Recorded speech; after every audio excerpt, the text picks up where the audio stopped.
Akan tetapi menariknya pada hari Rabu 13 September 2023, pemerintah Tiongkok membantah pemberitaan yang beredar bahwa mereka belum memberlakukan larangan apapun atas handphone merek asing.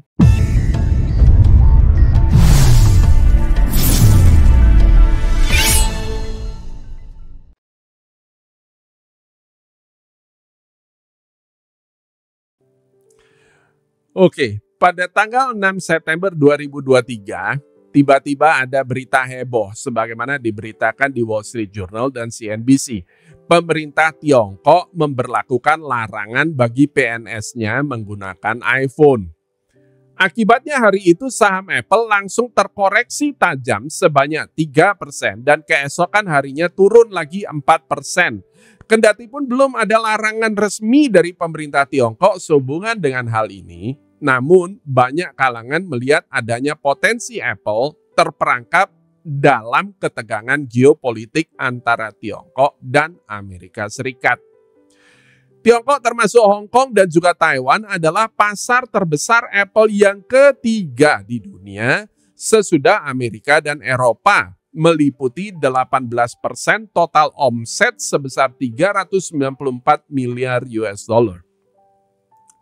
93% produk iPhone juga dirakit di Tiongkok.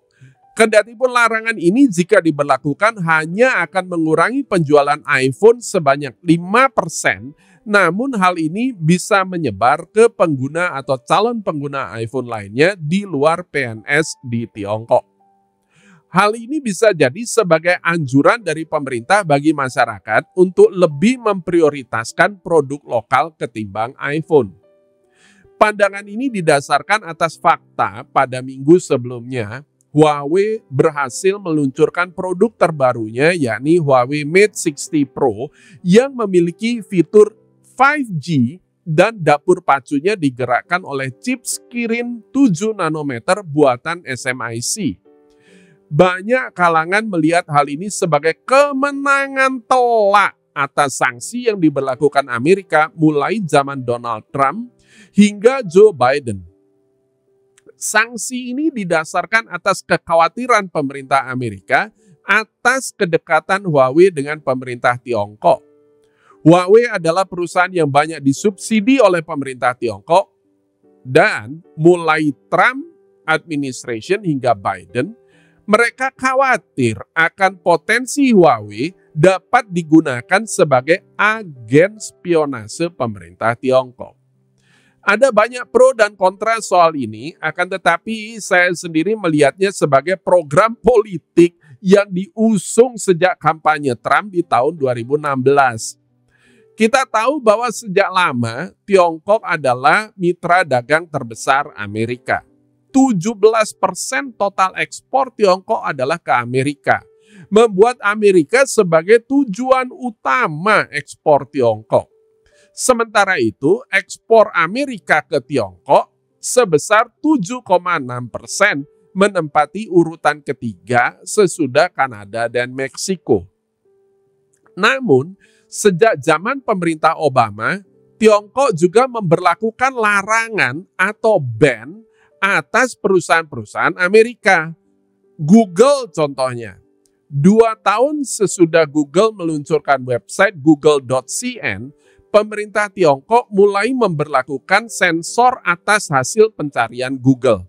Di tahun 2006, Google kemudian meluncurkan layanan search engine terenkripsi, namun di tahun 2009 pemerintah Tiongkok memblokir layanan ini dan akhirnya pada tahun 2010 Google mengumumkan bahwa mereka tidak akan melakukan sensor atas search engine mereka dan memindahkan server mereka ke Hong Kong. Pemerintah Tiongkok kemudian memblokir seluruh layanan Google di seluruh daratan Tiongkok. Pemblokiran ini kemudian membawa kesuksesan bagi perusahaan lokal seperti Baidu dan Tencent. Selain Google, di tahun 2009, Facebook juga mengalami hal yang sama. Begitu juga Instagram, Twitter, YouTube, Wikipedia, Snapchat, Netflix, LinkedIn, Slack, Discord, Quora, dan Flickr. Ketika masa pemerintahan Obama berakhir, Trump memanfaatkan data-data ini sebagai salah satu poin yang mendukung program kampanyenya, yakni MAGA, Make America Great Again. Singkat cerita, Trump berhasil memenangkan pemilu 2016 dan di tahun 2018 perang dagang Amerika versus China dimulai. Huawei adalah salah satu korban dari perang dagang ini. Dan selain Huawei juga ada ZTE dan SMIC. Sejak itu ketiganya termasuk dalam blacklist Amerika. Ketika Joe Biden menggantikan Trump pada pemilu tahun 2020, atas usulan anggota Kongres Michael McCaul dari Partai Republik dan Frank Pallone dari Partai Demokrat, Joe Biden menandatangani The Secure Equipment Act of 2021 yang semakin ketat memblokir Huawei. Melalui undang-undang ini, FCC akan melarang semua perusahaan yang termasuk dalam daftar hitam yang dinilai memiliki risiko terhadap keamanan nasional dalam menggunakan perangkat networking di Amerika. Keberhasilan Huawei meluncurkan Huawei Mate 60 Pro sekaligus membuktikan kepada dunia bahwa kendati pun di-ban oleh Amerika, SMIC berhasil memproduksi chips 7 nanometer mereka sendiri serta sekaligus mengusung 5G network. Chipset 7 nanometer sendiri sesungguhnya tidak tergolong sebagai teknologi baru. Baru-baru ini Vivo misalnya sudah meluncurkan Vivo V29 yang menggunakan chip Qualcomm SM7325 Snapdragon 778G 5G itu 6 nanometer. Xiaomi 13 Pro bahkan sudah menggunakan chip Qualcomm SM8550AB Snapdragon 8 Gen 2, ini 4 nanometer. Chips 7 nanometer kira-kira setara dengan yang dipakai Samsung Galaxy Note 20 Ultra yang menggunakan Qualcomm SM8250 Snapdragon 865 5G Plus yang diluncurkan di tahun 2020. Akan tetapi memang keberhasilan SMIC memproduksi chips 7 nanometer mereka sendiri adalah sebuah prestasi besar yang patut dihargai. Indonesia kapan ya bisa bikin chip sendiri? Di latar belakangi ketegangan geopolitik Amerika versus Tiongkok, kemudian ada peluncuran handphone flagship Huawei, ditambah berita adanya larangan pemerintah Tiongkok atas penggunaan iPhone. Semuanya ini adalah bahan clickbait yang langsung dalam waktu singkat viral di media. Xi Jinping blokir iPhone, nasib Apple di China bisa tamat. Apple kehilangan 3.000 triliun rupiah. China larang PNS pakai iPhone. Yang tidak pernah diungkap oleh media adalah ada lebih dari 500.000 tenaga kerja Apple yang bekerja di Tiongkok. Dan jika Apple sepenuhnya berhenti beroperasi di Tiongkok, maka semua orang-orang ini akan kehilangan pekerjaannya, belum lagi efek multiplier yang ditimbulkannya. Sejak 6 September 2023, saham Apple terkoreksi sebanyak 3,6%, dibuka dari level 188,4 dolar dan ditutup melemah di level 182,91. Koreksi ini masih berlanjut hingga keesokan harinya dan hingga 15 September, Apple ditutup di level 175 dolar per lembarnya. Akan tetapi menariknya pada hari Rabu 13 September 2023, pemerintah Tiongkok membantah pemberitaan yang beredar bahwa mereka belum memberlakukan larangan apapun atas handphone merek asing. Atas berita ini saham Apple mulai bergerak menguat kembali dan menariknya pada tanggal 12 September 2023, Apple menyelenggarakan Apple Event bertajuk Wonderlust. Dan kemarin Apple merilis data adanya permintaan yang sangat besar atas produk iPhone 15 Pro dan iPhone 15 Pro Max yang barusan mereka luncurkan di Tiongkok. Dalam 1 menit pertama pre-sale yang tersedia di Apple Store di Alibaba Tmall sudah habis terjual. Pada JD.com, pada saat peluncuran, keempat model iPhone 15, yakni iPhone 15, 15 Plus, 15 Pro, dan 15 Pro Max, terjual sebanyak 3,4 juta unit pesanan inden semua. Kendatipun total omset Apple di Tiongkok naik dari 58,7 miliar dolar di tahun 2015 menjadi 74,2 miliar di tahun 2022, akan tetapi omset iPhone justru menurun dari 71,2 miliar di tahun 2015 menjadi hanya 43,6 miliar di tahun 2022. Karena 97% iPhone diproduksi di Tiongkok pada saat itu, Apple sejak tahun 2016 memutuskan untuk mulai mendistribusikan produksi iPhone ke negara lain, dan negara yang dipilih adalah India. Hal ini karena, satu, India memberikan kontribusi penjualan yang cukup tinggi juga, yakni 7% dari total omset iPhone.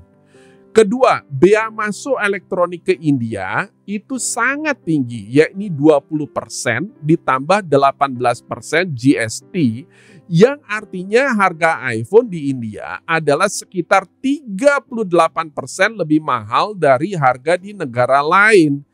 Dan yang terakhir, biaya produksi di India ternyata lebih rendah bila mana dibandingkan dengan di Tiongkok. Hal ini karena standar upah pekerja di India berkisar $1,5 per jam, sementara di Tiongkok $3,5 per jam. Harga lahan juga secara umum lebih kompetitif bila mana dibandingkan dengan Tiongkok. Juga adanya insentif dari pemerintah India seperti subsidi dan keringanan pajak. iPhone 15 yang barusan diluncurkan adalah satu-satunya handphone di dunia saat ini yang mengusung chipset 3 nanometer, yakni chips A17 Pro. Dan sekarang ayo kita lihat produk-produk yang diluncurkan Tim Cook dan timnya pada Apple event bertajuk Wonderlust. Ada 2 produk utama dan saya yakin kalian sudah tahu semua produk-produk tersebut. Sejak zaman Steve Jobs, saya adalah salah satu fans Apple events. Saya bahkan punya koleksi video-video Steve Jobs ketika dia meluncurkan produk-produk Apple. Akan tetapi sejak Tim Cook, saya kurang mengikuti Apple events lagi.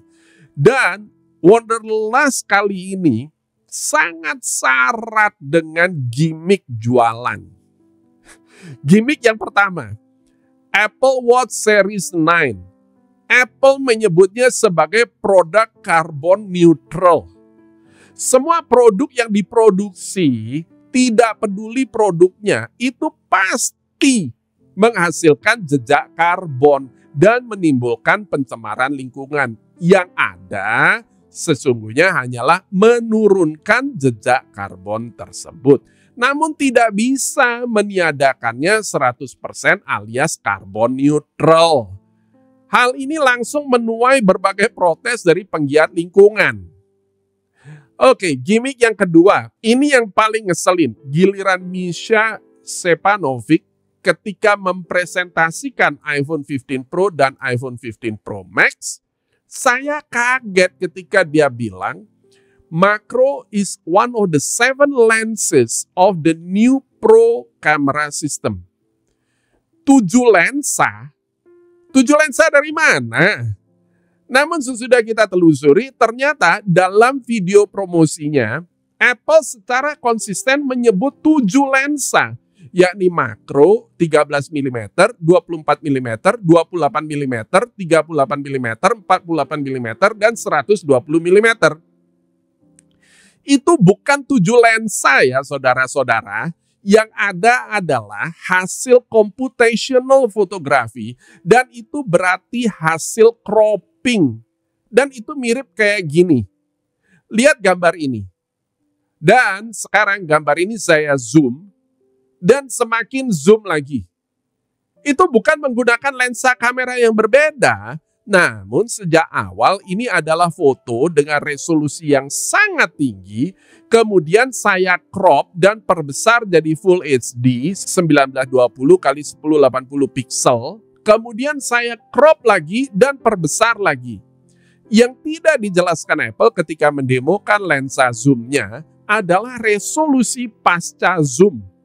Jumlah lensa pada iPhone Pro di luar front kamera adalah 3, bukan 7. Itu sebabnya jika kalian hobi foto seperti saya, kita betah ngegotong lensa segede gaban kayak begini untuk motret telefoto.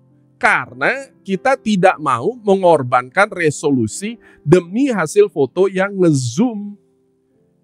Kita mau telefoto zoom yang aperture atau diafragmanya tetap fix di 2,8 dan resolusinya itu tetap 24 megapiksel misalnya. Saya tidak bilang bahwa kamera iPhone 15 Pro dan iPhone 15 Pro Max ini jelek ya. Dan dari berbagai review saya melihat memang kamera iPhone 15 Pro dan iPhone 15 Pro Max memiliki banyak keunggulan dibandingkan smartphone lainnya. Tapi kenapa sih harus lebay bilang 7 lensa? Kenapa nggak bilang terus terang apa adanya? Ada 3 lensa, namun berkat teknologi computational photography Apple bisa menghasilkan 7 focal length yang berbeda, yakni dengan menciptakan beberapa foto dengan focal length yang berbeda dan menggabungkannya menjadi sebuah foto dengan resolusi yang sangat tinggi atau disebut super resolution. Sejak zaman dahulu Apple adalah brand consumer elektronik paling premium. Ibarat steak, dia itu kayak olive wagyu grade A5. Jangan pakai dikecapin banyak-banyak begitu, malah jadi ngerusak cita rasa premium yang sesungguhnya paling kita cari. Oke, back to topic. Pertanyaan selanjutnya, bagaimana dengan sahamnya? Apakah dengan kejadian ini saham Apple terkoreksi dan pemerintah Tiongkok sendiri sudah membantah akan adanya larangan dan ada strong demand dari Tiongkok sendiri? Apakah sudah saatnya untuk membeli saham Apple? Saham Apple saat ini diperdagangkan di level 29,9 kali earnings-nya.